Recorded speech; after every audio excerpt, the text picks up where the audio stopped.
we came to do. Just vibe with it, vibe with it, vibe with it, vibe with it. Be cool, yeah. Just move with the groove. Let's go. Can hear the beat way too smooth. Let's just do what we came to do. Just vibe with it, vibe with it. Unleash the verbal blessing, prolific with herbal lessons. So kick back, chill, relax, and learn a lesson. No 9mm, no heaters, a Smith & Wesson. You'll find this rhyme secure.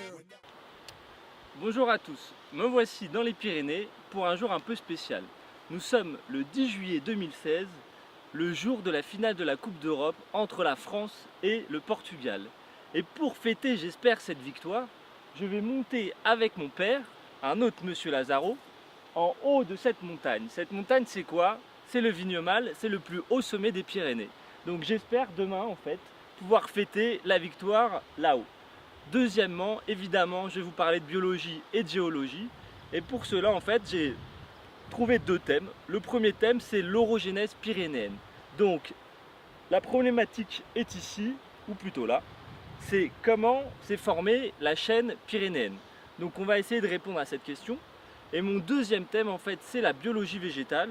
Et donc, la problématique sur ce thème de la biologie végétale, c'est comment les plantes s'adaptent-elles à l'altitude.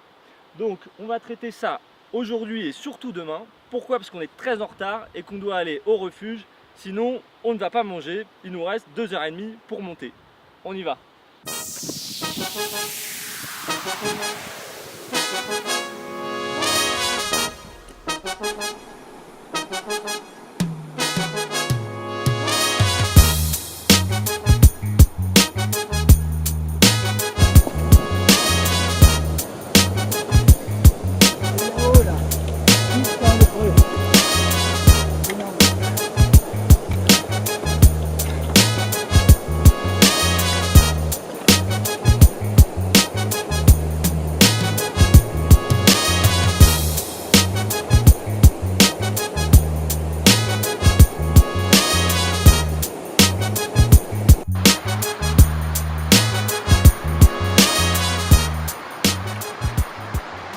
On est bientôt au refuge, donc j'aimerais bien faire un petit point en fait sur les adaptations des plantes à altitude et sur en fait ce qu'on appelle l'étagement. C'est-à-dire que ici là on voit qu'on n'a pas du tout d'arbres. Pourquoi? Parce qu'il y a trop de neige, il y a de la glace, donc ça pourrait mutiler l'arbre. Et également la période de végétation, la période en fait où l'arbre va pousser, ici est limitée à 4 mois. Donc c'est pour ça qu'on retrouve aucun arbre à cette altitude. Ici en fait on est à ce qu'on appelle l'étage alpin, donc environ à 2400 mètres. On n'a que des pelouses. Et donc en fait, voilà, le premier bilan qu'on peut sur l'adaptation des plantes de montagne, c'est que la végétation se répartit suivant l'altitude. Et donc au début on a du collinéen, donc que du feuillu, c'est vraiment tout en bas, on l'a pas vu. Après on a le montagnard, donc on a du résineux et du feuillu en fait. Après on a le subalpin, donc c'est qu'on a que des résineux. Et là en fait on a la limite de l'arbre où on a trop de neige, où on a trop de glace. Et donc où l'arbre ne peut plus pousser. Et donc on arrive à l'alpin, donc les alpages, ici vraiment on est en plein dans l'alpin, les petites fleurs, etc. Et en fait demain on ira dans le nival, donc derrière où vraiment là on n'a plus du tout d'herbacées, on n'a que de la mousse, des lichens, etc. Et donc demain en fait ce que j'aimerais bien présenter, c'est entre l'alpin et le nival, si on a le temps, c'est vraiment les adaptations des plantes, des quelques petites adaptations. Donc voilà sur l'étagement qu'on retrouve un peu partout en montagne. Et on monte au refuge.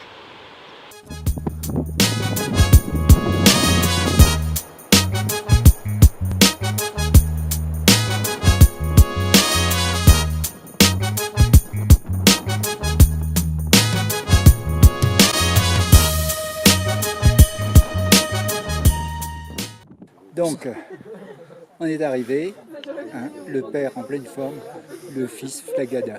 Flagada. Pas du tout, pas du tout. Et allez les bleus. Allez.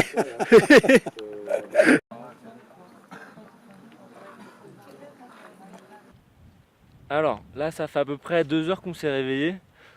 Donc ce matin il y avait de l'orage, il y avait de la pluie, il y a eu la défaite de l'équipe de France. Ça faisait un peu beaucoup. Et surtout ça faisait un peu beaucoup pour monter au Vignemale là qui est derrière moi et qui est complètement en fait dans la grisaille. Et donc ça sert un peu à rien si qu'on aille en haut, s'il y a trop de vent, si on voit rien, etc. Donc on va essayer d'aller sur le glacier. On va essayer de voir un peu si c'est praticable et quand même on va toujours essayer de parler de géologie et de biologie avec toujours, j'aimerais bien retrouver en fait des indices tectoniques montrant la collision pour en fait expliquer l'orogénèse pyrénéenne. Donc c'est un peu l'objectif de la matinée mais ça risque d'être un peu compliqué. On va essayer quand même. Allez, c'est parti.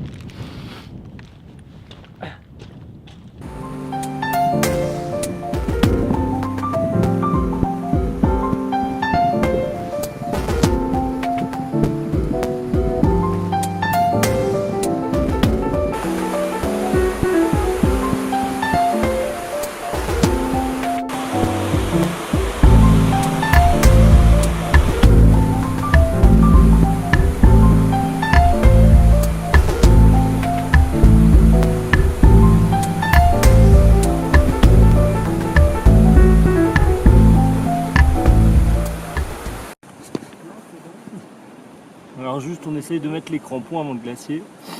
Ça a l'air un peu galère à mettre. On se retrouve après.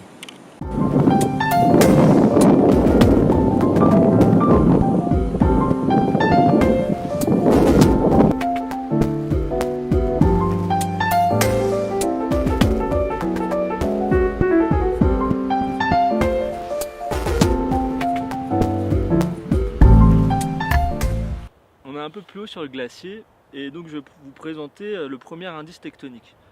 Donc le premier indice tectonique, c'est ce qu'on appelle la nappe de charriage et je vais vous présenter la nappe de charriage de Gavarnie, mon perdu, enfin attention on est quand même sur le glacier, qui se trouve juste derrière moi. Donc qu'est-ce que c'est en fait une nappe de charriage? C'est ceci. Donc on va avoir le fonctionnement d'une faille qu'on verra après, le fonctionnement d'une faille inverse, qui va conduire en fait quand on a des contraintes qui sont vraiment fortes, on peut avoir un bloc qui va finir par se superposer au bloc inférieur. Et donc ça va créer ce qu'on appelle une nappe de charriage. Donc ça montre une contrainte de ce type-là, convergente, qui conduit vraiment, c'est vraiment quand la contrainte est forte, à la superposition de blocs sur un autre bloc, au niveau d'une faille et d'une faille inverse. Donc voici le premier indice tectonique. On va essayer de trouver un peu plus haut d'autres indices tectoniques. Ça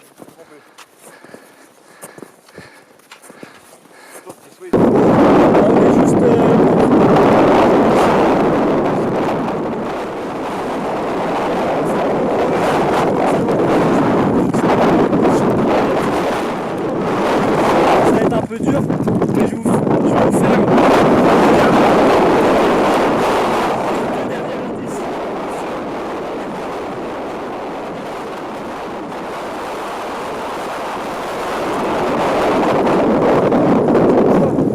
des plis, donc c'est plissé, excusez-moi mes schémas là ils vont pas être hyper bons, et donc on a en fait des couches qui sont plissées, donc on a deux types de plis, ici on aurait plutôt un anticlinal, ici dans le bas un synclinal, donc voilà, donc le pli c'est bien un indice de la collision, avec pareil des contraintes comme ça, des contraintes convergentes, collision, qui vont plisser les terrains qui étaient à la base horizontaux.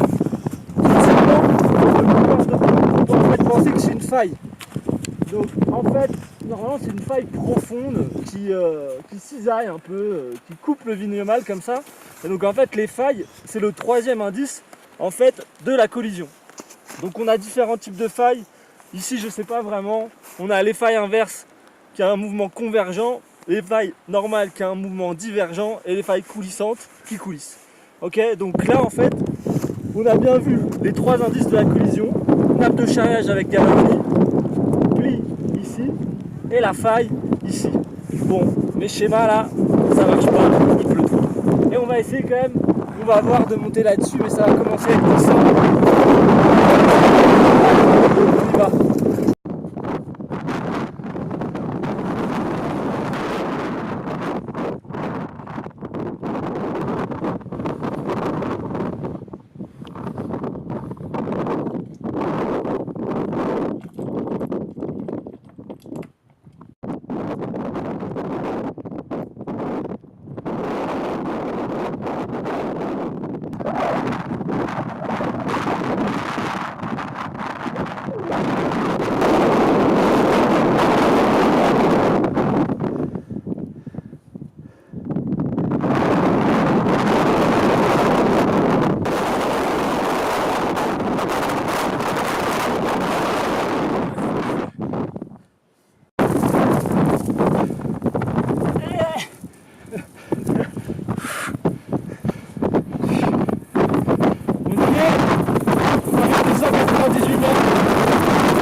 Allez, on y est, 3298 mètres en haut du Vignemale. Si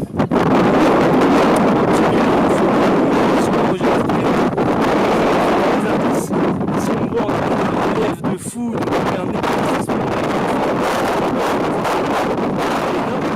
On voit vraiment bien cet ébellissement. C'est dans la collision de deux blocs continentaux qui sont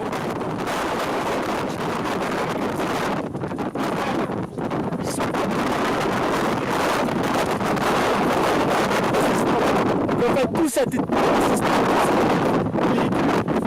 rapidement les différents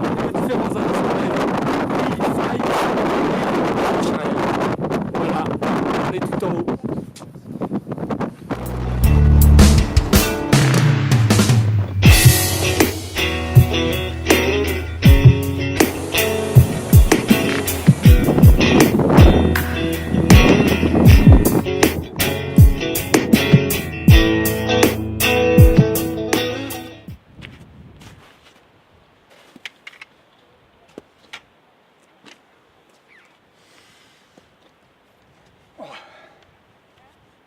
Ceci n'est pas un mastaba. Ceci est une grotte Russell. On est actuellement en dessous du Vignemale et Russell est un anglais. My name's Russell, Henry Russell. Donc, Russell était un anglais, certes, mais aussi un Pyrénéen. Donc il a voulu à tout prix vivre dans cette montagne et il s'est fait creuser des grottes. Vers 1861, donc il avait déjà monté, gravi plusieurs sommets et à partir de là, il s'est fait construire des grottes en haut du glacier, la Villa Russell, tout en haut du glacier, qui est maintenant dégagée de la neige à cause du recul glaciaire. Mais la Villa Russell a été ensuite accompagnée de deux autres grottes à côté, la grotte des Guides et la grotte des Dames. Il fallait bien recevoir ses invités et c'était so charming to go and see Henry. Alors, par la suite, il a eu le privilège de signer un contrat amphithéotique de 99 ans. Il a comme cela acheté, plus ou moins acheté c'est beaucoup dire, donc il a comme cela payé pour ce contrat de 99 ans et acquis le droit de propriété pour le Vignemale. Et ici, ce sont les dernières grottes qui ont été construites et ces grottes-là servaient pour accueillir les amis de Russell.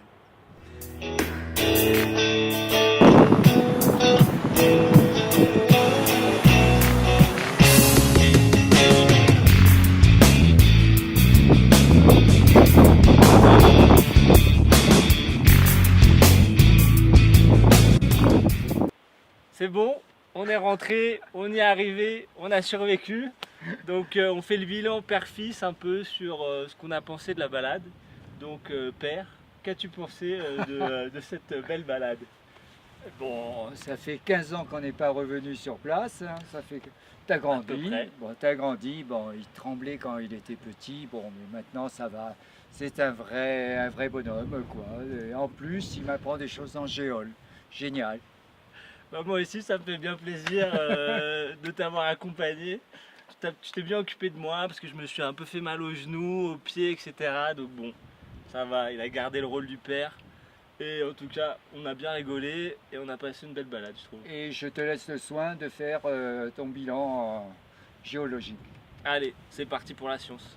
Premier bilan scientifique, je vais le faire sur le thème de la biologie végétale. Donc la question de départ, c'était comment les plantes s'adaptent-elles à l'altitude. Donc la première réponse, on l'a fait avec l'étagement. Ok, donc on a vu que l'étagement, on a vu que suivant l'altitude, on avait différentes plantes. On avait plutôt des plantes qui étaient adaptées plutôt en basse altitude, puis un peu plus haut, etc. Nous, on était plutôt donc, sur des niveaux d'altitude un peu plus haut, avec des plantes plutôt de type herbacées.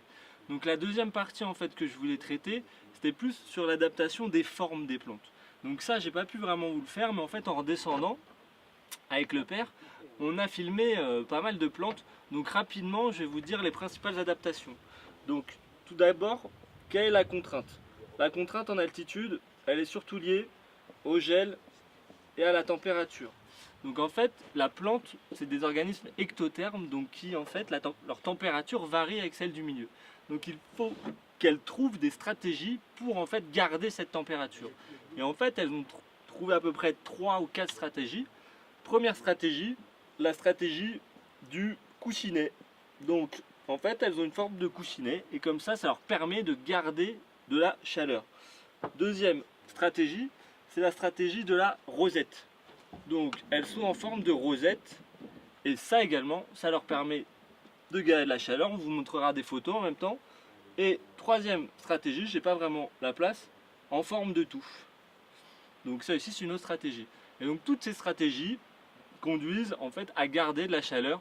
On a vu aussi que souvent les plantes sont toutes petites. On a un phénomène de nanisme en fait aussi pour que on puisse avoir les flux de sève, qu'on puisse avoir des réactions aussi métaboliques, etc., etc. Donc en fait il y a beaucoup d'adaptations. Là c'est vraiment, je fais ça assez rapidement.